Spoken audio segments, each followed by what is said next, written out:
تعالیٰ جل شانہ نے قرآن مجید فرقان حمید میں ارشاد فرمایا کہ لوگوں پر اللہ کے لیے بیت اللہ کا حج لازم ہے جو کوئی راستے کی استطاعت رکھے۔ حج لغت میں قصد کو کہتے ہیں، اصطلاح شریعت میں مخصوص ارکان کی ادائیگی کے لیے حرمین کے سفر کی جو نیت کی جاتی ہے اور وہاں حاضری کے لیے بندہ پہنچتا ہے اس کو حج کہتے ہیں۔ حضور نبی رحمت شفیع معظم رسول محتشم صلی اللہ علیہ وآلہ وسلم نے ارشاد فرمایا، جب انسان حج کرتا ہے تو وہ ایسے گناہوں سے پاک ہو جاتا ہے جس طرح ابھی ماں کے پیٹ سے اس نے جنم لیا ہو۔ ماں قبل کے تمام گناہوں کا حج کفارہ ہے، اور اگر کوئی استطاعت رکھنے کے باوجود حج نہیں کرتا تو حدیث میں سخت وعیدیں موجود ہیں۔ حضور کے ایک فرمان کے مطابق جو شخص استطاعت رکھنے کے باوجود حج نہیں کرتا، فرمایا وہ یہودی مرے یا عیسائی مرے، ہمیں اس سے کوئی غرض نہیں ہے۔ اور ایک حدیث کے لفظ ہیں کہ حج میری امت کے ضعیف لوگوں کا جہاد ہے۔ حج کی فضیلت کے عنوان سے کتب حدیث کے اندر بہت کچھ موجود ہے۔ صاحب استطاعت پر زندگی میں ایک مرتبہ حج کرنا فرض ہے۔ 5 سال کے بعد جو حج کی تاکید کتب احادیث میں موجود ہے تو علماء نے اس کو استحباب پر محمول کیا ہے کہ جو غنی ہے صاحب استطاعت ہے اس کو چاہیے کہ 5 سال کے بعد وہ حج کرے، لیکن فرض زندگی میں صرف ایک مرتبہ ہے۔ ایک مرتبہ واجب ہوا، اس نے ادا کر لیا تو وجوب اتر گیا، لیکن ویسے اس کے لیے مستحب یہ ہے کہ وہ ہر 5 سال کے بعد کر لے اگر وہ استطاعت رکھتا ہے، چونکہ حج کرنے سے اللہ تعالیٰ غنا عطا فرماتا ہے۔ جب بندہ حج کرے اللہ اسے غنی کر دیتا ہے، اس کے رزق میں بھی برکت فرماتا ہے، اس کے دین میں بھی برکت فرماتا ہے۔ ایک حدیث کے لفظ ہیں، حضور نے ارشاد فرمایا کہ حج کرو غنی ہو جاؤ گے، سفر کرو صحت پاؤ گے۔ تو حج سے غنا ملتا ہے اور سفر سے صحت ملتی ہے۔ زندگی میں ایک مرتبہ حج کی فرضیت پر دلیل وہ معروف روایت ہے جو آپ نے متعدد مرتبہ علماء سے سماعت کی ہوئی ہوگی کہ حضور نے ارشاد فرمایا لوگوں حج کے لیے آیا کرو۔ تو ایک شخص نے عرض کی حضور ہر سال آیا کریں؟ آقا کریم خاموش رہے، کوئی جواب نہیں دیا۔ اس نے پھر پوچھا حضور ہر سال آیا کریں، ہر سال حج فرض ہے؟ حضور خاموش رہے، جواب مرحمت نہیں کیا۔ اس نے تیسری مرتبہ پھر سوال کیا تو آقا کریم نے پھر خاموشی اختیار کی، پھر وقفہ سکوت توڑتے ہوئے فرمایا تم سے پچھلی امتیں نبیوں پر کثرت سوالات کی وجہ سے ہلاک کر دی گئیں، لو قلت نعم لوجبت، اگر میری زبان سے ہاں نکل جاتی تو واجب ہی ہو جاتا۔ وہ زبان جس کو سب کن کی کنجی کہیں، اس کی نافذ حکومت پہ لاکھوں سلام۔ کہا اگر میری زبان سے ہاں نکل جاتی تو واجب ہی ہو جاتا۔ تو حضور کا اختیار فی شریعت سمجھ میں آیا کہ حضور جو کہیں وہی دین ہوتا ہے۔ قرب قیامت کے فتنوں میں سے ایک فتنہ حضور نے آج سے صدیوں قبل بیان فرما دیا۔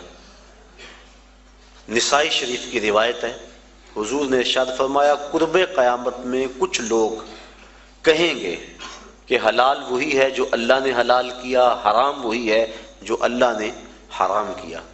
فرمایا انما اوتیت القرآن ومثلہ معہ، مجھے قرآن بھی دیا گیا اور قرآن جتنے اور علم بھی میرے سینے میں رکھ دیے گئے۔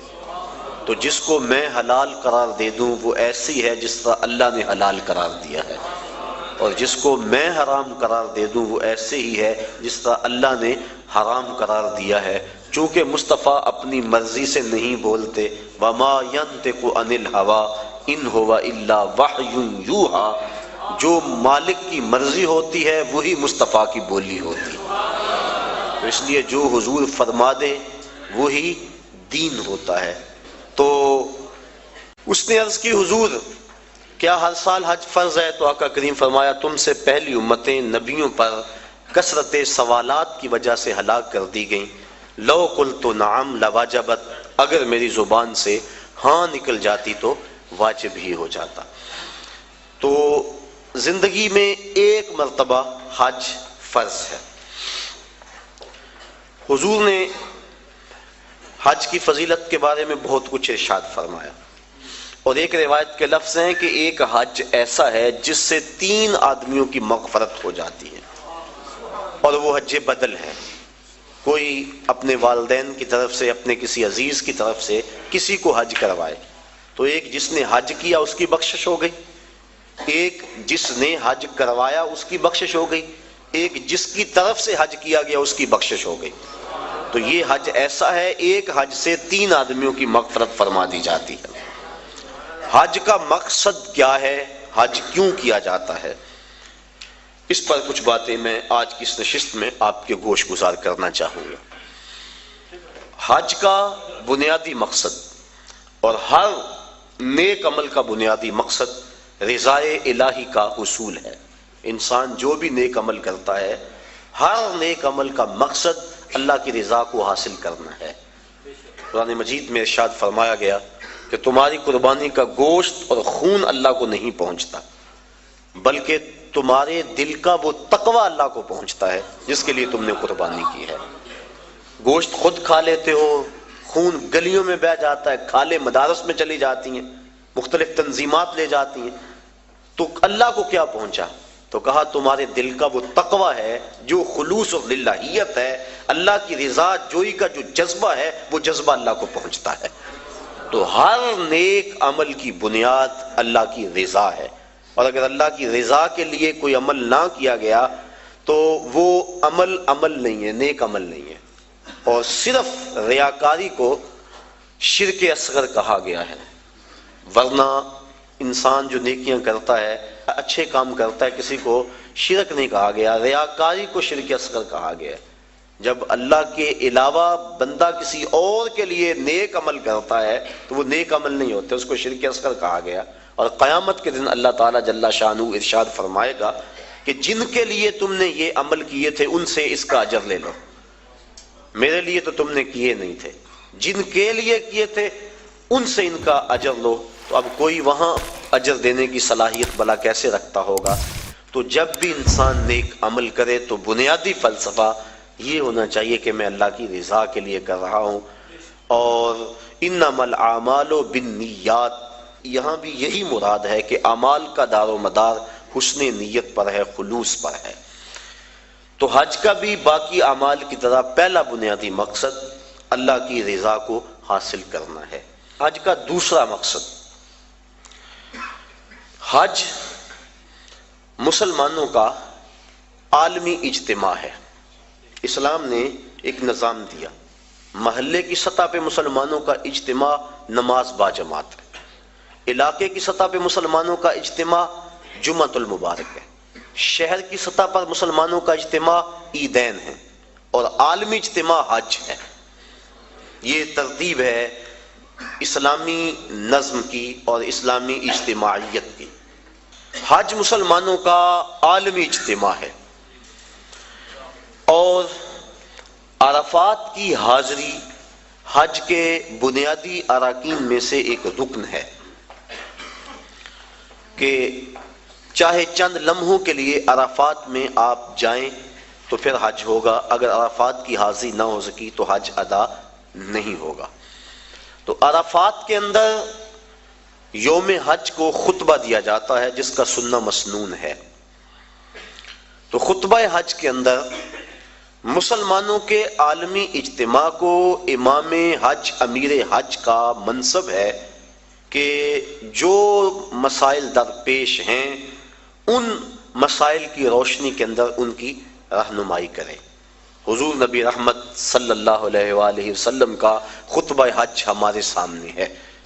اس وقت جو حالت ہے مسلمانوں کی وہ کسی سے مخفی نہیں، اور حج کے موقع پہ چاہیے تو یہ کہ امیر حج پورا سال محنت کرے، اپنی ٹیمیں مختلف علاقوں میں بھیج کر تجزیہ کرے کہ مسلمان اس وقت پوری دنیا سے پیچھے کیوں رہ گئے ہیں، اور جو سازشیں کرنے والے اہل اسلام کو ہر وقت ظلم و جبر کی چکی میں پیس رہے ہیں تو ان سے چھٹکارا کیوں کر ممکن ہے۔ تو وہ پوری دنیا کے آئے ہوئے نمائندوں کو پورے سال کا لائحہ عمل دے کہ تم نے اپنے اپنے علاقوں میں جا کے یہ کرنا ہے اور اس پیغام کو آگے لوگوں تک پہنچانا ہے۔ پھر پورا سال اس کی نگرانی ہوتی رہے اور سال کے بعد تجزیہ کیا جائے کہ کمی بیشی کیا ہے، کتنے فوائد ہوئے اور کہاں تک ہم نے اپنا ہدف حاصل کیا، اور ترمیم و تنسیق کے ساتھ نیا منصوبہ، نیا لائحہ عمل لوگوں کے سامنے رکھا جائے، اور دنیا کے کونے کونے سے آئے لوگ حرم کے اس تحفے کو اپنے ساتھ لے جائیں اور پوری دنیا پر